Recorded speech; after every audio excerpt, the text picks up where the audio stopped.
सध्या गृहराज्यमंत्री योगेश कदम आपल्यासोबत आहेत. आपले प्रतिनिधी त्यांच्याशी थेट बातचीत करतायत. आपण पाहूया. वाटतं हे जाणून घेण्यासाठी आपल्यासोबत MOS गृह राज्यमंत्री योगेश कदम आहेत. आपण त्यांच्याशी बातचीत करून घेऊया. योगेशजी, खरं तर सलमान खानचं प्रकरण, बाबा सिद्दीकीचं प्रकरण, आता सैफ अली खानचं प्रकरण महाराष्ट्रात चाललंय तरी काय हा प्रश्न आहे तो विचारला जातोय आणि स्वाभाविक आहे. यावरून आता राजकारण देखील सुरू झालेलं आहे. सध्या तुमच्या हातात काय माहिती आहे? सैफ अली खानच्या घरी कोण घुसलं होतं, कोण ती व्यक्ती होती आणि कुठल्या उद्देशानं ती व्यक्ती घरात घुसली होती? नाही, बाबा सिद्दीकीजींच्या आणि सलमान खानच्या इन्सिडेंटशी ह्या घटनेशी जोडण्याचा काही संबंध नाही. जी काही इन्फॉर्मेशन मिळते तो एक भुरट्या चोरच होता असं लक्षात येते. तो योगेशजी, भुरटा चोर जरी असला तरी तो हल्ला कसा काय करू शकतो? 6 वार करण्यात आले सैफ अली खान. बघा, ते आता हल्ला कशा पद्धतीने झाला, थोडा सैफ अली खानची आता जस्ट सर्जरी झालेली आहे. चोराचा चेहरा आता आपल्याला समोर आलेला आहे. तो देखील पोलीस डिपार्टमेंटला मिळालेला आहे. इन्फॉर्मेशन करत तो चेहरा पाठवण्यात आलेला आहे. त्या चोराला देखील आय एम शुअर की लवकरच पकडण्यात येईल. परंतु ह्या इन्सिडेंटमुळे सैफ अली खान, त्याचं आडनाव खान असल्यामुळे ह्याला जो काही अँगल दिला जातोय तो अतिशय चुकीचा आहे. विरोधकांना फक्त राजकारण करण्यामध्ये जास्त रस आहे. आज मुंबईसारखं मोठं शहर, जगामधलं सर्वात सुरक्षित शहर म्हणून आजही मुंबईची ख्याती आहे. ती ख्याती आपल्या विरोधकांकडनंच त्याच्या पायमल्ली करण्याचा प्रयत्न केला जातोय. विरोधकांकडनं मुंबई पोलिसांना जो बदनाम करण्याचा प्रयत्न केला जातोय त्याचं मी खंडन करतो. परंतु मुंबई आजही आपल्या सर्वांसाठी सेफ आहे. ही जी घटना आहे ही फक्त आणि फक्त एक थेफ्ट अटेम्प्टच दिसते. जर समजा आपण असं जरी ठरवलं की तो चोर होता, चोर सैफ अली खानच्या घरी कसा काय गेला, का त्याला पाठवलं गेलं, असे अनेक प्रश्न या ठिकाणी उपस्थित झाले. तुम्ही म्हणताय की चेहरा समोर आलेला आहे, तर तुमच्याकडे तो चेहरा आलेला आहे का? कोण आहे ती व्यक्ती, कुठे राहणारी व्यक्ती, या संदर्भात काही माहिती आहे तर प्रेक्षकांना? नाही, फोटो वगैरे मी काही मागून घेतला नाही. तो पोलीस डिपार्टमेंटने त्यांच्या फॉरेन्सिककडे आणि अन्य जे पोलीस डिपार्टमेंटचे जे काही आपले हेडक्वार्टर्स आहेत तिकडे पाठवून दिलेला आहे आणि लवकरच तो पकडला देखील जाईल. मुंबई पोलिसांची ती ख्याती राहिलेली आहे. आणि जर चोरी जी झाली ती मला वाटतं त्यांनी बिल्डिंगमध्ये 4 मजल्याची काहीतरी बिल्डिंग आहे की 4 फ्लोर्स त्यांचे आहेत. तिथे CCTVs पण कमी होते, त्यामुळे फुटेजेस काही जास्त मिळू शकले नव्हते. पण जे काही CCTV फुटेज होते त्याच्यामधनं त्याचा चेहरा समोर आलेला आहे. तो काहीतरी बिल्डिंगच्या मागच्या भिंतीवरनं काहीतरी तो आलाय असं लक्षात येत आहे. परंतु इथे त्याला कोणीतरी पाठवलेला आहे आणि तो मर्डरच्या अटेम्प्टनेच आला होता असं देखील काही वाटत नाहीये. प्रायमरीली असंच वाटते की ते चोरीच्या उद्देशाने आला होता आणि चोरी करत असताना किंवा चोरी करायच्या उद्देशामध्ये सैफ अली खानने त्याला करायची थांबण्याचा प्रयत्न केला असेल, त्याच्यामुळे काहीतरी वार झालेला असं लक्षात येते.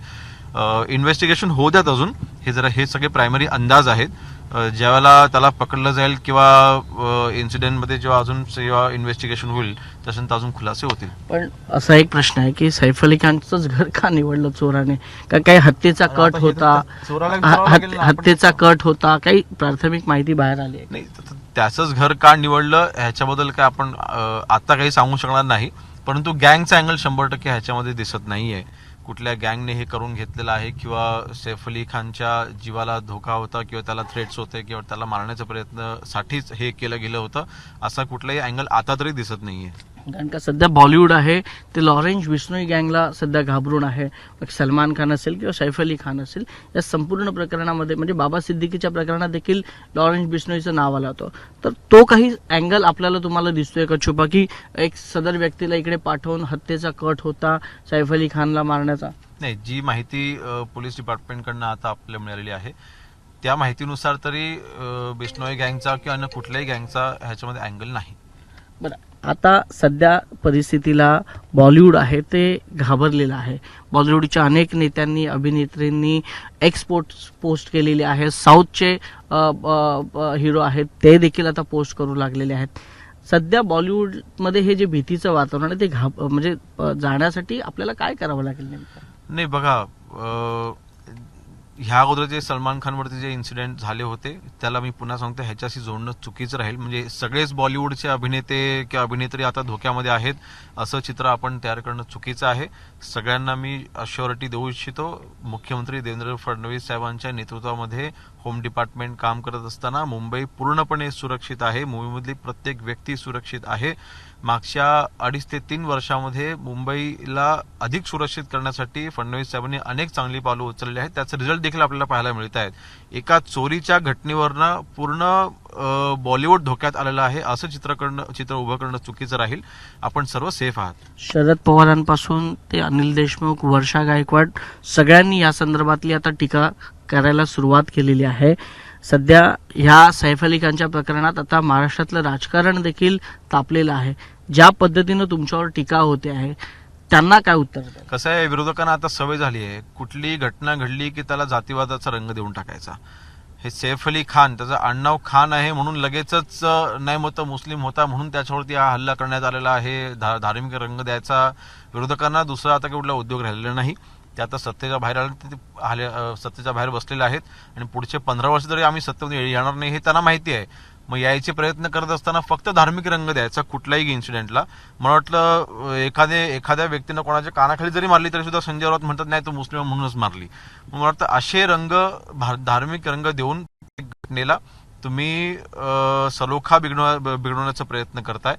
तुम्ही कायदा सुव्यवस्था प्रश्न तुम्ही बिघडवण्याचा प्रयत्न करताय. मला वाटतं ह्याचा आपण कुठेतरी भान ठेवलं पाहिजे. राजकारण कुठल्या स्तरापर्यंत आपण घेऊन गेलं पाहिजे ह्याचा विचार विरोधकांनी करणं गरजेचं आहे.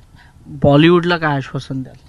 मी मगाशी म्हटल्याप्रमाणे की आपण सर्व अश्युअर राहा, आपण सर्व सेफ आहात. सैफ अली खान सोबत जी घटना घडलेली आहे ती एक थेफ्ट अटेम्प्टच वाटते आहे. हा प्राथमिक अंदाज आहे. त्यामुळे बॉलिवूडकरांनी मुंबईमधल्या सगळ्या जे आपले मोठे मोठे इंडस्ट्रियलिस्ट देखील मुंबईमध्ये राहतात, सगळ्यांच्या बाबतीत मी एवढंच सांगेन की आपण सर्व सेफ आहात. देवेंद्र फडणवीस साहेबांच्या आणि शिंदे साहेबांच्या नेतृत्वाखाली आज होम डिपार्टमेंट काम करत असताना आपण सर्व मुंबईमध्ये सेफ आहात. आणि मुंबई शहर हे आज जगामधलं सर्वात सुरक्षित शहर म्हणून ओळखलं जातं. चोर किती वेळात पकडला जाईल? वेळ मला एक्झॅक्टली सांगता येणार नाही, परंतु त्याच्यामध्ये आपण प्रोग्रेस केलेली आहे. त्याचा चेहरा आता आपल्याला मिळालेला आहे एका सीसीटीव्ही फुटेजमध्ये, त्यामुळे लगेचच त्याला पकडलं जाईल. काही पथकं तयार करण्यात आलेली आहेत का? काही विशिष्ट दिशेला तुम्ही काही पथकं रवाना केली आहेत का? टीम्स रवाना केलेल्या आहेत. कदाचित तो काही तासच झालेले असल्यामुळे तो मुंबईतच असला पाहिजे असं देखील प्राथमिक अंदाज आहे. परंतु जे काही इन्फॉर्मर्स असतात त्या इन्फॉर्मर्सकडे त्याचा चेहरा आणि जे काही पोलीस स्टेशन असतात आपले संबंधित त्या सगळ्या डिपार्टमेंटला जो चेहरा पाठवण्यात आलेला आहे. खूप खूप धन्यवाद आमच्याशी बातचीत केल्याबद्दल. तर हे होते योगेश कदम यांनी सांगितलेलं आहे की एबीपी माझावर की त्या चोराचा चेहरा आहे तो आता कॅमेरामध्ये कैद झालेला आहे आणि त्याचे फोटो आहेत ते सर्वत्र ठिकाणी पाठवण्यात आलेले आहे.